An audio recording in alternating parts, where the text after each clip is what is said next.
राधे दोस्तों, आशा करती हूँ आप लोग अच्छे होंगे, मस्त होंगे, स्वस्थ होंगे, अपने कामों में व्यस्त होंगे। आज एक मैं नाच गीत लेके आई हूँ, जैसा लगे कमेंट करके बताना। आप लोग फुल आवाज़ करके सुनना। अरे के न लिया वही कमर कर धनिया, अरे के न लिया वही कमर कर धनिया, के न लिया वही गगनवा ना हो, के न लिया वही कमर कर धनिया, के न वही गगनवा ना हो। अरे के न लिया वही कमर कर धनिया, के न लिया वही गगनवा ना हो।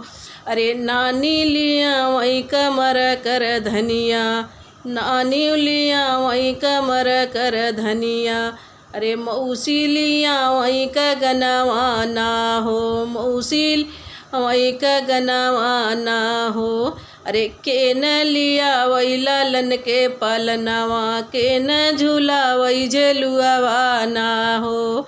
दादी लिया वही लालन के पालनवा, बुआ झूला वही झूलनवा ना हो।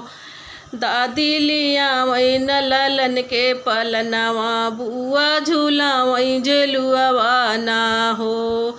दादी लिया वही लालन के पालनवा, बुआ झूला वही झेलुआ ना हो। अरे के न लगा वही लालन के कजरवा, के नहीं मांगई नेग हो।